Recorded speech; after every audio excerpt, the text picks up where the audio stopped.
Jaya TV நேயர்களுக்கு வணக்கம். Hatsun curd வழங்கும் அறுசுவை இது தனி சுவை நிகழ்ச்சியில் இன்றைக்கி நம்ம ஒரு ரைஸும் அதுக்கான ஒரு சைட் டிஷ்ஷும் பார்க்க போகிறோம். இது வந்து பார்த்திங்கன்னா கீ ரைஸ், அதாவது நெய் சாதம். அதோட கூட சைட் டிஷ்ஷாக பட்டாணியும் பன்னீரும் வச்சு ஒரு கிரேவி. இந்த கீ ரைஸ் அப்படின்னு சொல்லும்போது நிறைய பேர் தெரிஞ்சிருக்கோம். இந்த ஹோட்டல்ஸ்க்கெல்லாம் போனோம் அப்படின்னா ஒரு தால் ஒன்றும் ஒரு கீ ரைஸும் வச்சு கொடுப்பாங்க.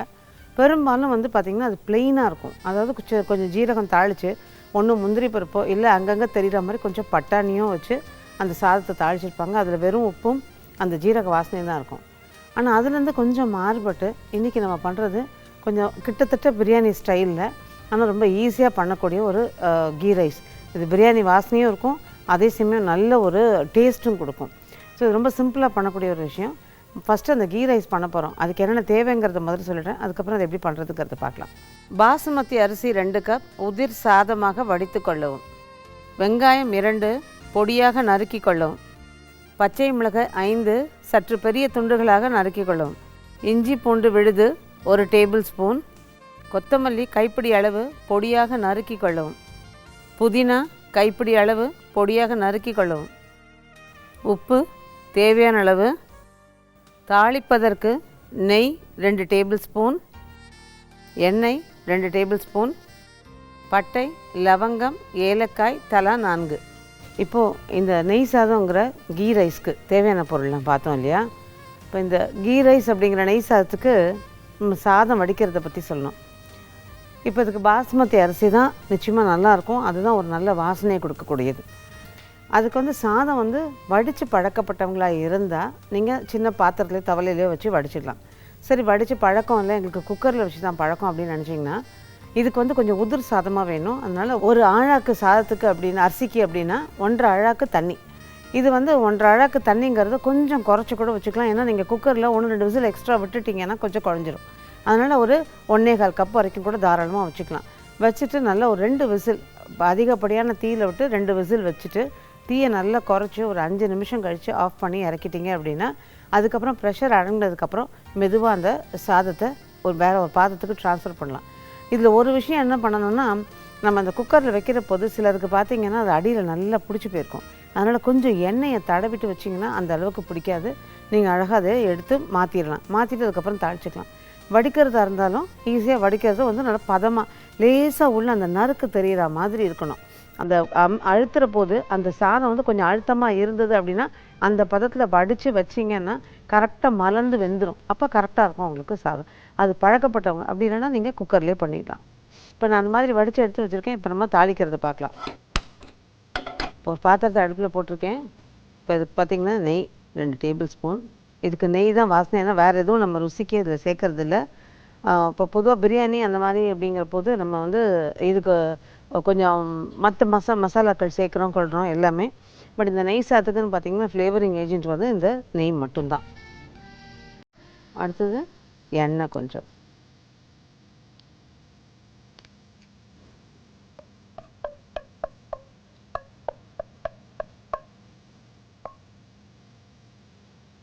இந்த நெய் கொஞ்சம் உருகுனதும் இந்த பட்டை லவங்கம் ஏலக்காய் 3மே தாளிச்சிருக்கேன். 3ம் கொஞ்சம் பொரியணும். சமயத்தில் லவங்கம் வந்து படாலும் வடித்து வெளியில் விழுகும். ஸோ அது பார்த்துக்குங்க. இப்போது வெங்காயம், இதோட கூட பச்சை மிளகாய். இந்த பச்சை மிளகாயை பெருசாக வெட்டி போட்டிருக்கேன். என்னென்னா அப்படியே பொறுக்கி நம்ம எடுத்து வச்சிடலாம். பச்சை மிளகாய் அந்த காரம் இல்லைன்னா இந்த ரைஸ் வந்து அவ்வளோ நல்லா இருக்காது. ஸோ ஜஸ்ட்டு கொஞ்சமாக இந்த காரம் இறங்குற மாதிரி பச்சை மிளகாய் அதில் சேர்த்துருக்கோம். இது ஆக்சுவலாக ரொம்ப சிம்பிள் ரைஸ், ரொம்ப ஈஸியாக பண்ணக்கூடியது. ஒன்றே அதில் வந்து இந்த பாசுமதி அரிசி மட்டும்தான் இதுக்கு இவ்வளோ நல்லாயிருக்கும். பச்சரிசிங்கிற போது அந்த புதினா கொத்தமல்லி வாசனை தான் டாமினேட் பண்ணுமே தவிர அந்த பாசுமதியோட வாசனை இதில் இருக்காது. இப்போது ஒருவேளை இந்த ரம்ப இலை அப்படின்னு கேள்விப்பட்டிருப்பீங்க. மலேசியாவிலலாம் ரொம்ப பிரபலமாக உள்ளது. அது டவுன் பண்ணாங்க அப்படிம்பாங்க. அது நம்ம ஊரில் வந்து ரம்ப இலைங்கிறாங்க. இது பார்த்திங்கன்னா ஏறக்குறை நம்ம தாழம்பூ இலை மாதிரி மெல்லுசாக இருக்கும், ஆனால் முள் இருக்காது. அந்த இலையை வந்து இப்போ நிறைய இடங்களில் அந்த இலையாகவும் கிடைக்கிது, செடியாகவும் கிடைக்கிது. அதை வாங்கிட்டு வந்து வச்சுக்கிட்டா கூட நம்ம அதுலேருந்து ஜஸ்ட்டு ஒரு சின்ன இலையை எடுத்து நம்ம பச்சரிசி போடுற போது, இப்போ ஒருவேளை பாஸ்மதி அரிசி இல்லை பச்சரிசி பண்ணணும்னு நினச்சிங்கன்னா அந்த இலையோட ஒரு இலையை கிள்ளி போட்டு அதுக்கப்புறம் இந்த சாதத்தை வேக வைக்கிற மாதிரி வேக வச்சு நம்ம வடிச்சோ இல்லை குக்கரில் வச்சோ எடுத்தோம் அப்படின்னா இந்த பாசுமதி அரிசியோட வாசனை அதில் வரும். ஸோ அந்த ரம்பை இலையோட ஸ்பெஷாலிட்டி அதுதான். அது கிடச்சிதுன்னா வாங்கி ஒரு சின்ன தொட்டியில், இப்போ ஃப்ளாட்டில் இருக்கவங்களா இருக்க இருந்தால் கூட ஒரு சின்ன தொட்டியில் வச்சு அது ஒரு பக்கமாக வச்சுட்டிங்க அப்படின்னா ரொம்ப நல்லாயிருக்கும். பாஸ்மதி அரிசி இல்லாத நாளில் அதை யூஸ் பண்ணிக்கலாம். ஐ மீன் அது ஒரு அவசரம் வாங்க போக முடியல அப்படின்னா அதை யூஸ் பண்ணிக்கலாம். இன்னொன்று என்னென்னா, நம்ம வந்து இந்த பாசிப்பருப்பு பாயசம் இந்த மாதிரிலாம் பண்ணும்போது அந்த இலையை கொஞ்சம் கிள்ளி போட்டு அந்த பாயசம் பண்ணிங்கன்னா அந்த பாயசத்துக்கு ஒரு வித்தியாசமான ஒரு நல்ல ஃப்ளேவர் கிடைக்கும். நல்ல ஒரு பாஸ்மதி அரிசி சேர்த்த ஃப்ளேவர் கிடைக்கும், நல்லாயிருக்கும். ஸோ அது பாஸ்மதி அரிசி இல்லாத பட்சத்தில் அதுவும் நீங்கள் பண்ணிக்கலாம். இப்போ இது நல்லா வதங்கிட்டுருக்கேன். இது நல்லா ஓரளவுக்கு கொஞ்சம் பொரிஞ்சு வதங்கணும். இப்போ இதோட இஞ்சி பூண்டையும் சேர்த்துட்டோம் அப்படின்னா சேர்ந்து வதங்கிடும்.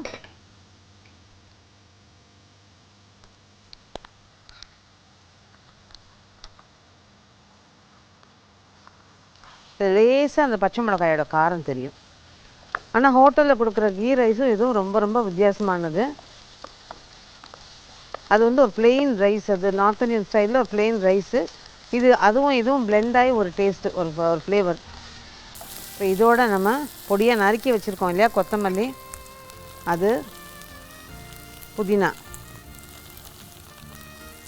இதையும் சேர்த்து வதக்கிடலாம். நல்லா வதங்கிடும், இப்போ எல்லாம் சேர்ந்து வதங்கிடும். ஆனால் இது வந்து பார்த்திங்கன்னா ப்ளெயினாக உங்களுக்கு சாப்பிட இப்போ பிரியாணியாக இருந்தால் நம்ம தயிர் பச்சடி வச்சு சாப்பிட்ருவோம், இல்லை ஒரு கத்திரிக்காய் அந்த சாகு மாதிரி பண்ணிவிட்டு அதை சாப்பிட்டுடுவோம். ஆனால் அந்த மாதிரி இந்த ரைஸ் அவ்வளவு நல்லா இருக்காது. இதுக்கு சைட் டிஷ் அப்படிங்கிற போது ஏதாவது ஒரு குருமா அல்லது ஒரு பெரட்டல், ஒரு மசாலா இந்த மாதிரி பண்ணிங்கன்னா தான் உங்களுக்கு நல்லாயிருக்கும். இப்போ நம்ம அடுத்து பார்க்க போகிறது இதுக்கான சைட் டிஷ்ஷு. ஆனால் அந்த மாதிரி ஏதாவது பண்ணிங்கன்னா தான் இது நல்லாயிருக்கும். ப்ளெயினாக வந்து நீங்கள் இந்த ரைஸை சாப்பிட அவ்வளோ டேஸ்டியாக இருக்காது.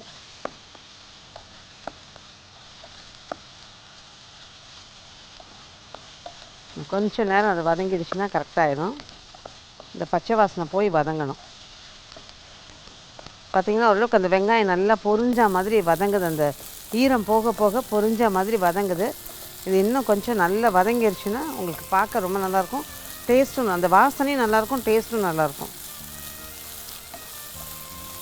ஆக்சுவலாக இன்றைக்கி நம்ம பண்ணுறது இந்த பட்டாணியும் பன்னீரும் ஒரு மசாலா, ஒரு கிரேவி பண்ணுறோம். பக்கோடா குருமா நிறைய பேர் வீடுங்களில் வைப்பீங்க. அந்த பக்கோடா குருமா கூட இந்த சாதத்துக்கு நல்லாயிருக்கும். பொதுவாக பக்கோடா குருமா எப்படி பண்ணுவோம் அப்படின்னா, நம்ம அந்த தேங்காய் பால் சாதத்துக்கு காம்பினேஷனாக தான் செய்வோம் அதை. ஆனால் அந்த மாதிரி இல்லாமல் அந்த தேங்காய் பால் சாதம் வேணாம், அது இன்னும் கொஞ்சம் உங்களுக்கு தேங்காய் இதுலையும் சேர்ந்து குருமாலையும் சேரும்போது, பக்கோடா குழம்புலையும் சேரும்போது ஒரு மாதிரி இருக்கும். ஆனால் அதை விட கூட இந்த மாதிரி ரைஸ் பண்ணிவிட்டு அந்த பக்கோடா குருமா வச்சிங்கன்னா கூட ரொம்ப நல்லாயிருக்கும். இது நல்லா வதங்கிடுச்சு. இந்த வெங்காயத்துக்கு நம்ம கொஞ்சம் உப்பு போட்டிருக்கோம். ஸோ சாதத்துக்கு போடும்போது பார்த்துட்டு போடணும். நம்ம ஊற்றின நெய் கொஞ்சம் பிரிஞ்சு வருது, இப்போ பார்த்தா தெரியும். முதல்ல வதங்கினதுக்கும் இப்போ வதங்கிறதுக்கும் வித்தியாசம் தெரியுது பாருங்கள். அந்த ஈரம் வத்த அந்த நெய் பிரிஞ்சு வெளியில் வருது. அப்போ உங்களுக்கு நல்லா வதங்கி இருக்குதுன்னு அர்த்தம். இப்போ நம்ம இந்த சாதத்தை சேர்த்துடலாம். அதில்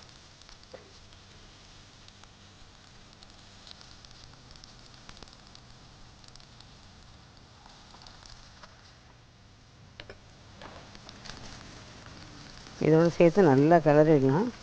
இந்த கிளறதுக்கு முன்னாடி நம்ம அதில் இன்னொரு விஷயம், உப்பு சேர்க்கணும். அந்த உப்பையும் சேர்த்துடலாம் அதில். இப்போ நம்ம முதல்ல வெங்காயத்துக்கு மட்டும்தான் போட்டிருந்தோம். இப்போ சாதத்துக்கு தகுந்த மாதிரி நம்ம உப்பு போடணும். இது உப்பும் பார்த்து போடுங்க. இது ஒரு 3/4 உப்பு அந்த மாதிரி இருந்தால் போதும். என்ன காரணம்னா, நம்ம வந்து இதில் சைட் டிஷ்ஷோடு தான் சாப்பிட முடியும். ஸோ அதுக்கு இருக்க மாதிரி நல்லா சுள்ளுன்னு உப்பு போட்டுட்டோம் அப்படின்னா அந்த சைட் டிஷ்ஷோடு நம்மளால் சாப்பிட முடியாது. ஏன்னா அதுலேயும் உப்பு இருக்கும். அடுத்து நம்ம பார்க்க போகிறது பன்னீர் பட்டாணி மசாலா.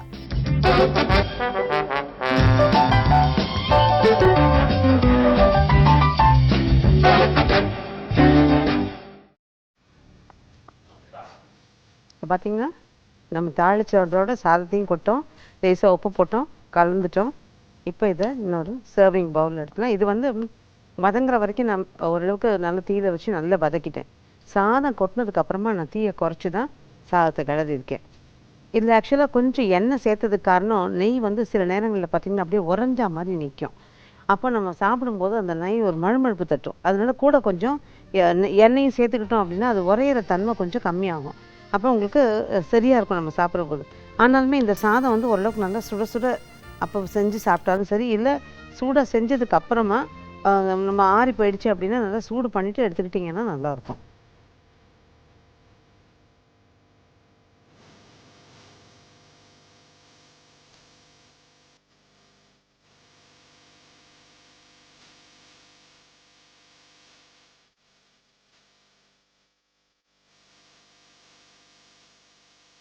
இப்போ கீ ரைஸுங்கிற நெய் சாதம் ரெடி ஆயிடுச்சு. அடுத்து நம்ம பார்க்க போகிறது பன்னீர் பட்டாணி மசாலா. அதுக்கு என்னென்ன தேவைங்கிறத பார்க்கலாம். அதுக்கப்புறம் அது எப்படி பண்ணுறதுங்கிறத பார்க்கலாம்.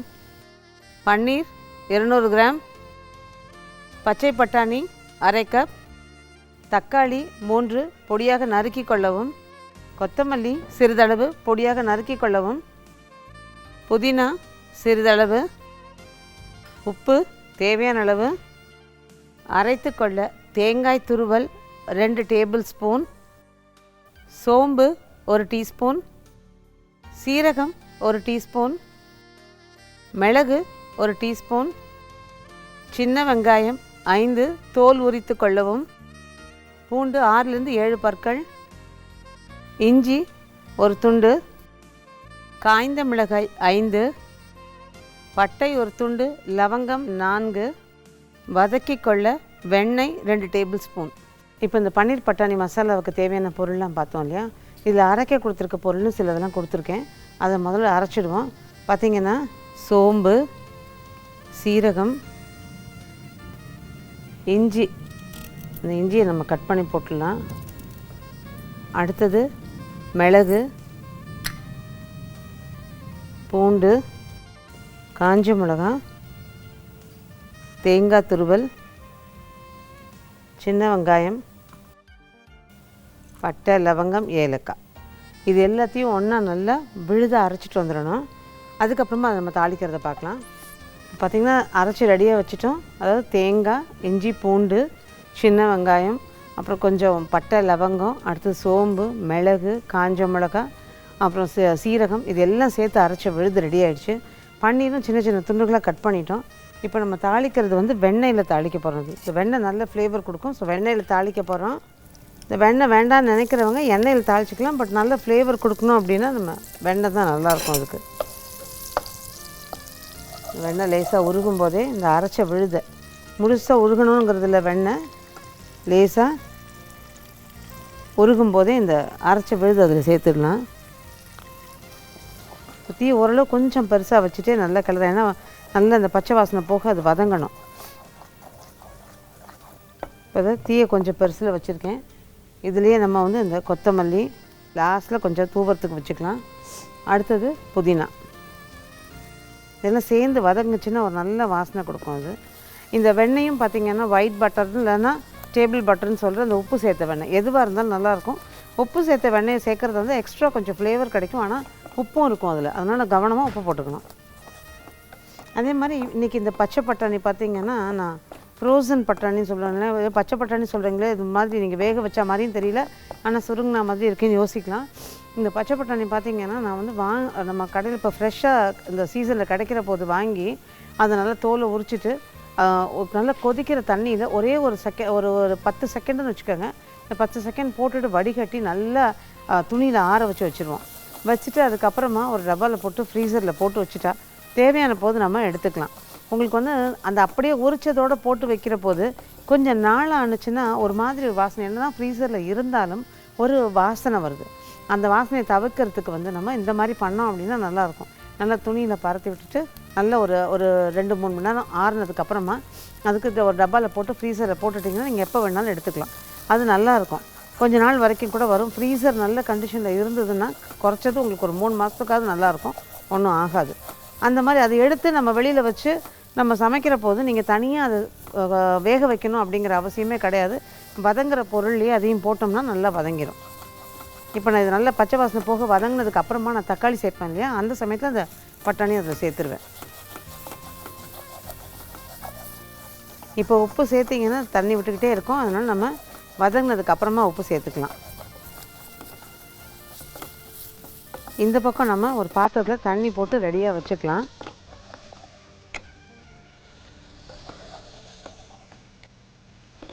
இது இந்த பக்கம் நல்லா கொஞ்சம் தண்ணியை வச்சிடலாம்.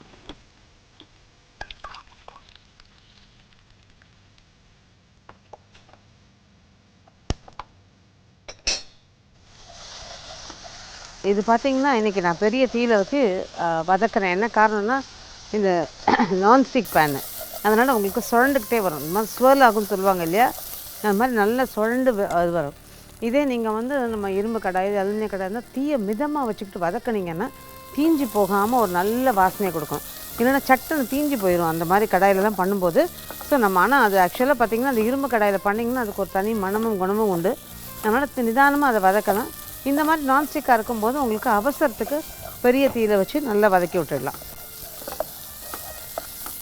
இப்போ லேசாக அந்த வெண்ணெய் உருகின வெண்ணெய்னா வெளியில் வருது பாருங்கள், அந்த எண்ணெய் தெரியுது பாருங்கள், அந்த நெய் இது உருக உருக அந்த வெண்ணெயோடது தெரியுது பாருங்கள். இந்த நல்ல அந்த பச்சை வாசனை போகிருக்கும்.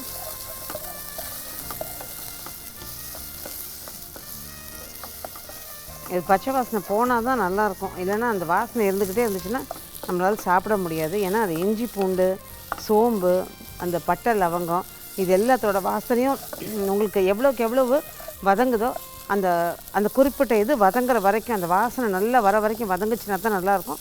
அதுக்காக ஓவராக வதக்கினோம்னா நல்லா இருக்காது. ஸோ அந்த நல்ல ஒரு மனம் கொடுக்க ஆரம்பிக்கும் போதே நமக்கு தெரியும் இது வதங்கினது போதும் அப்படின்னு. அல்லது அந்த எண்ணெய் தனியாக பிரிஞ்சு வரும். இப்போ நம்ம போட்டிருக்கிறதுலேயும் வெண்ணெய் லேசாக பிரிஞ்சு வருது பாருங்கள். இந்த ஸ்டேஜ் வந்தால் தான் அந்த வாசனை உங்களுக்கு நல்லாயிருக்கும். இப்போ நல்ல வாசனை வர ஆரம்பிச்சிருக்கு பாருங்கள். இப்போது இதில் தக்காளி சேர்த்துக்கலாம். இந்த கரண்டியில் இருக்கிறதெல்லாம் நல்லா உதறிட்டு பண்ணோன்னா இதில் உள்ளதும் உங்களுக்கு நல்ல வாசனை போயிடும். இல்லைன்னா அதில் கரண்டியில் இருக்கிறது வந்து அப்படியே இந்த வாசனையை திரும்ப கொடுத்துக்கிட்டே இருக்கும். இப்போ வந்து நம்ம தக்காளி சேர்த்துக்கோம். தக்காளி சேர்த்துட்டு தீயை கொஞ்சம் மிதமாக வச்சுருங்க. அதுக்கப்புறம் இதிலே பட்டாணி,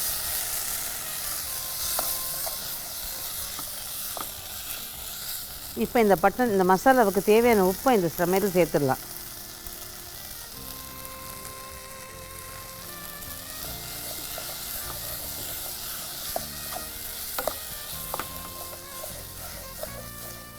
இப்போ தண்ணி கொதிக்க ஆரம்பிச்சிருக்கு. நான் தீயை கொஞ்சம் குறைச்சிடுறேன். ஏன்னா தக்காளி கொஞ்சம் கரைஞ்சி வரணும்.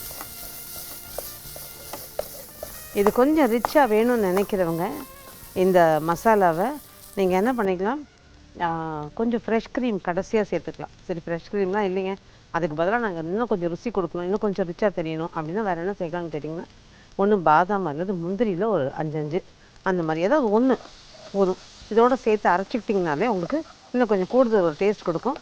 அது வந்து எக்ஸ்ட்ரா டேஸ்ட். அதனால் தேவைப்பட்டால் உங்களுக்கு விருப்பப்பட்டால் அந்த மாதிரி பண்ணிக்கோங்க. இப்போ இது ஓரளவுக்கு நல்லா வதங்கிருச்சு. தண்ணியும் கொதிக்க ஆரம்பிக்குது. தண்ணியை தேவைப்பட்ட மாதிரி பார்த்து ஊற்றிக்கிங்க. நிறைய தண்ணியை ஊற்றிடாமல் பார்த்து ஊற்றிக்கிங்க. இது ரொம்ப அப்படியே சாம்பார் மாதிரி இல்லாமல் கொஞ்சம் தளதளப்பாக இருந்தால் போதும். இதை பார்த்துட்டு ஊற்றிக்கிங்க. இப்போ இதோடு நம்ம பன்னீர் துண்டுகளையும் சேர்த்துடலாம்.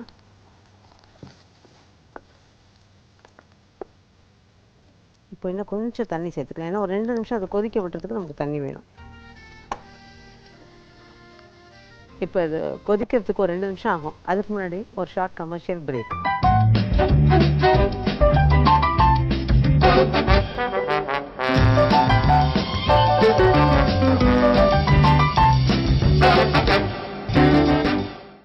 அறுசுவை இது தனி சுவை நிகழ்ச்சியில் பன்னீர் பட்டாணி மசாலா எப்படி பண்ணுறதுங்கிறத பார்த்துக்கிட்டு இருக்கோம் இல்லையா. பார்த்திங்கன்னா அது பக்காவாக ரெடி ஆகிடுச்சு. இப்போ இதை ஒரு சர்விங் பவுலில் எடுத்துடணும்.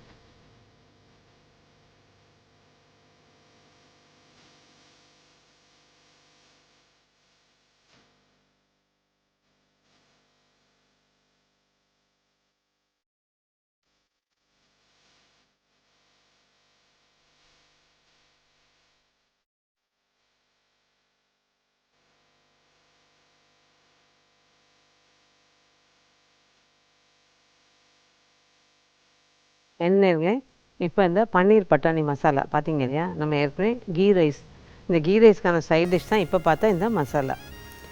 பார்த்திங்கன்னா நிறைய நேர்கள் வந்து இந்த ஹோட்டலில் பண்ணுறது வீட்டில் பண்ணி பார்க்கணும் மேடம், அடுத்தது கல்யாண வீட்டில் இதை சாப்பிட்டோம், அந்த கல்யாண வீட்டில் சாப்பிட்டது மாதிரியே நம்ம வீட்டில் பண்ணணும் அப்படின்னு குழந்தைங்க ஆசைப்பட்றாங்க, அந்த மாதிரிலாம் செஞ்சு கொடுக்கணும் அப்படின்னு கேட்குற நேர்களுக்காக இது அவங்களோட விருப்பத்தை நிறைவேற்றுற மாதிரி எனக்கு தெரிஞ்ச இந்த மாதிரி டிஷ்ஷஸை உங்களோட நான் ஷேர் பண்ணிக்கிறேன். அதில் ஒன்று தான் இன்றைக்கி பண்ணியிருக்கிற இந்த நெய் சாதம்ங்கிற கீ ரைஸும் பன்னீர் பட்டாணி மசாலா. சரி, இதை பார்த்துட்டோம் இல்லையா, திரும்ப குறிச்சிக்கணும் இல்லையா, அதுக்கு ஒரு சின்ன ரீகேப். பார்த்திங்கன்னா இந்த கீ ரைஸ்க்கு இதை சாதத்தை முதல்ல பாஸ்மதி அரிசியை உதிரி சாதமாக வடித்து வச்சுக்கோங்க. ஒரு கடாயை அடுப்பில் போட்டு அதில் கொஞ்சம் நெய்யும் எண்ணெயும் சேர்த்து காய வச்சுடுங்க. அதில் பட்டை, லவங்கம், ஏலக்காய் தாளிச்சிட்டு வெங்காயம், அதோட கூட பச்சை மிளகாய், ஒரு சிட்டிகை உப்பு இதையும் போட்டு நல்லா வதக்கிடுங்க.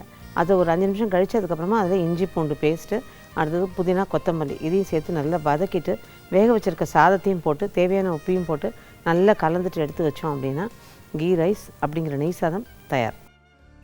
இப்போ அடுத்த ரீகேப் பார்த்திங்கன்னா பன்னீர் பட்டாணி மசாலாவுக்கு அதுக்கு வந்து ஒரு மிக்சியில் சோம்பு, சீரகம், இஞ்சி, மிளகு, பூண்டு, காஞ்ச மிளகாய், தேங்காய், சின்ன வெங்காயம், பட்டை, லவங்கம் இது எல்லாத்தையும் சேர்த்து ஒன்றா ஒரு விழுதாக அரைச்சி வச்சுக்கோங்க.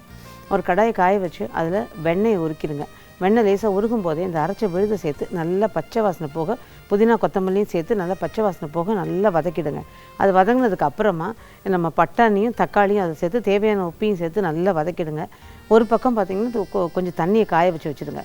இது பச்சை வாசனை போக நல்லா வதங்கினதுக்கு அப்புறமா கொதிக்கிற தண்ணி அதில் ஊற்றி நறுக்கி வச்சுருக்க பன்னீரையும் அதோடு சேர்த்து ஒரு 2 நிமிஷம் இல்லை 3 நிமிஷம் நல்லா கொதிக்க வச்சு இறக்கணும் அப்படின்னா பன்னீர் பட்டாணி மசாலா தயார். இன்றைக்கி பார்த்த இந்த ரெண்டுமே கட்டாயம் செஞ்சு பாருங்கள், உடனே செஞ்சு பார்க்கலாங்க. ஏன்னா எல்லா விஷயங்களும் பக்கத்தில் இருக்க கடைகள்லையும் கிடைக்கும், நம்ம வீட்லேயும் தயாராக வச்சுருப்போம். நிச்சயமாக உடனே ட்ரை பண்ணி பார்க்கக்கூடிய ஒரு நல்ல இன்ட்ரெஸ்டிங்கான ஒரு ரைஸும் சைட் டிஷ்ஷும் ட்ரை பண்ணி பாருங்கள் நேர்களே. மீண்டும் இந்த மாதிரி நிறைய டிஷ்ஷஸான செயல்முறைகளோட ஹட்சன் கர்ட் வழங்கும் அறுசுவை இது தனிசுவை நிகழ்ச்சியில் சந்திக்கிறேன். நன்றி, வணக்கம்.